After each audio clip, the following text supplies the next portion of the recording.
Assalamualaikum warahmatullahi wabarakatuh. Bismillahirrahmanirrahim.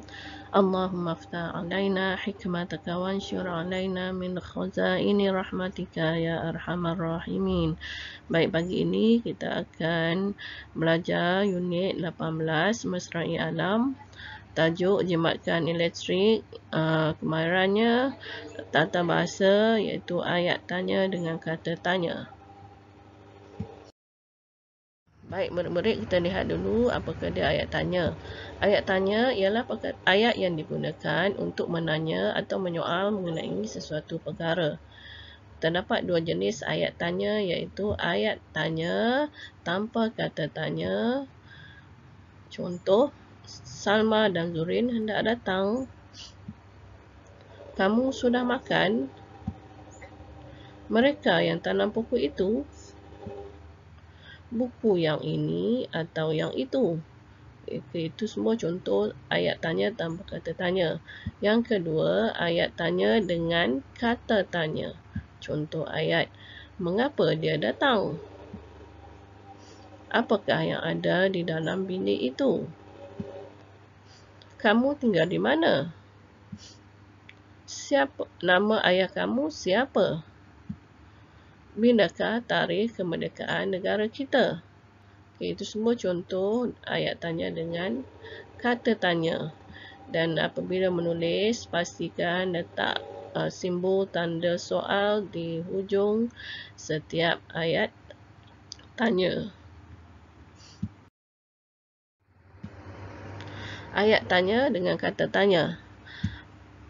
Kata tanya ialah perkataan yang digunakan di dalam ayat tanya untuk menanyakan sesuatu perkara.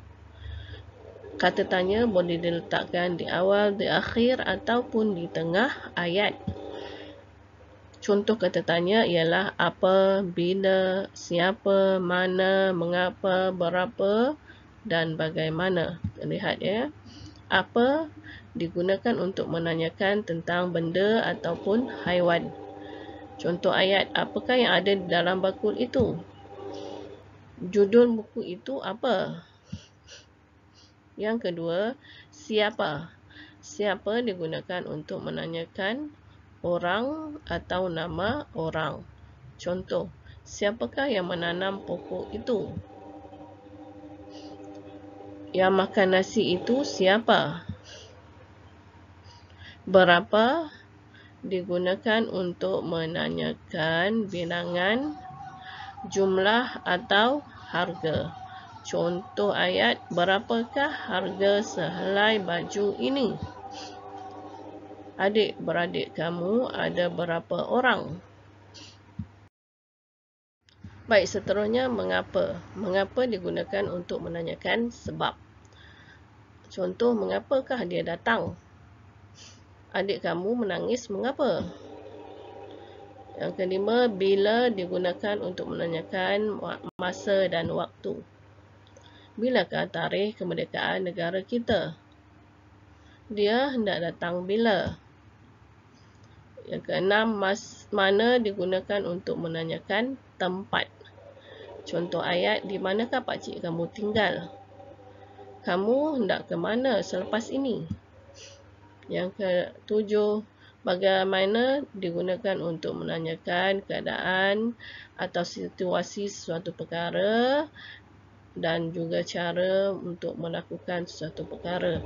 Contoh ayatnya, cara membuat ketupat bagaimana? Bagaimanakah kemalangan itu berlaku? Jadi kamu lihat ya, kata tanya ni ada yang diletakkan di awal, di tengah dan di akhir ayat. Okey, dan terdapat juga partikel kah digunakan untuk menguatkan lagi kata tanya dan digunakan bagi kata tanya yang diletakkan di awal ayat. Ya, bukannya di akhir atau di tengah ayat ya, partikel kah ini digunakan. Baik murid-murid, lihat muka surat 38. Jimatkan tenaga elektrik ya, kamu kena membina ayat tanya dengan kata tanya mengikut konteks ayat. Okey. Dan pembualan di situ terlihat tu peti sejuk ini kepunyaan siapa. Jadi siapa diletakkan di hujung ayat. Ya, peti sejuk ini kepunyaan keluarga Ennis. Okey, makanan disimpan dalam peti sejuk bila? Simpan makanan apabila sejuk. Okey. Seterusnya kita kena membina ayat bagi ayat berikut ya. Cabutkan plug dan matikan suis apabila meninggalkan rumah untuk tempoh yang lama. Kita menggunakan kata tanya apa. Jadi kita masukkan apa dalam ayat tanya yang kita buat.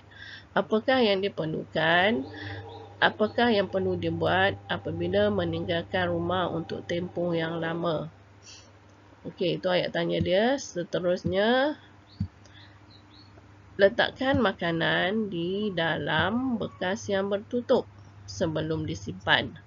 Okey, jadi kata tanyanya bagaimana? Okey, kita lihat. Letakkan makanan bagaimana sebelum disimpan. Okey, seterusnya kita lihat.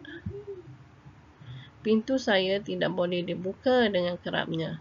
Banyak tenaga elektrik akan digunakan untuk mengawal suhu badan saya. Jadi kata tanyanya ialah mengapa.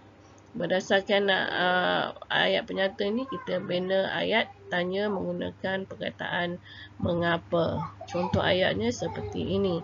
Mengapakah pintu saya tidak boleh dibuka dengan kerapnya? Okey, seterusnya berdasarkan ayat seterusnya. Letakkan saya jauh dari dapur gas dan jarakkan saya dari dinding. Kata tanyanya di mana? Jadi kita membina ayat mengikut ayat yang kita baca tadi. Jadi ayat tanyanya boleh berbunyi begini. Letakkan dan jarakkan saya dari mana? Okey, itu semua cara membina ayat tanya menggunakan kata tanya. Baik murid-murid, saya harap kamu faham penerangan mengenai cara membina ayat tanya menggunakan kata tanya. Seterusnya kita lihat buku aktiviti kamu, muka surat 44 di situ. Jadi awak kena membina ayat tanya juga ya, berdasarkan poster yang ada di muka surat tersebut. Okey, kata tanya contoh apa, siapa, bagaimana, mengapa. Jadi kamu boleh lihat contohnya di sini, Seha dan keluarganya mengunjungi apa? Apakah yang akan diberi bagi menggantikan sampah tersebut? Siapakah yang mengunjungi pasar raya? Yang boleh dihubungi ialah siapa? Sampah jenis bagaimana yang diperlukan? Dan mengapakah poster ini dipamerkan? Jadi ini adalah contoh-contoh ayat yang boleh kamu bina dan tulis di dalam buku aktiviti kamu. Jadi sekian saja penerangan saya, pengajaran saya hari ini, dan saya harap kamu semua boleh menyiapkan kerja yang diberi. Sehingga itu, Assalamualaikum warahmatullahi wabarakatuh.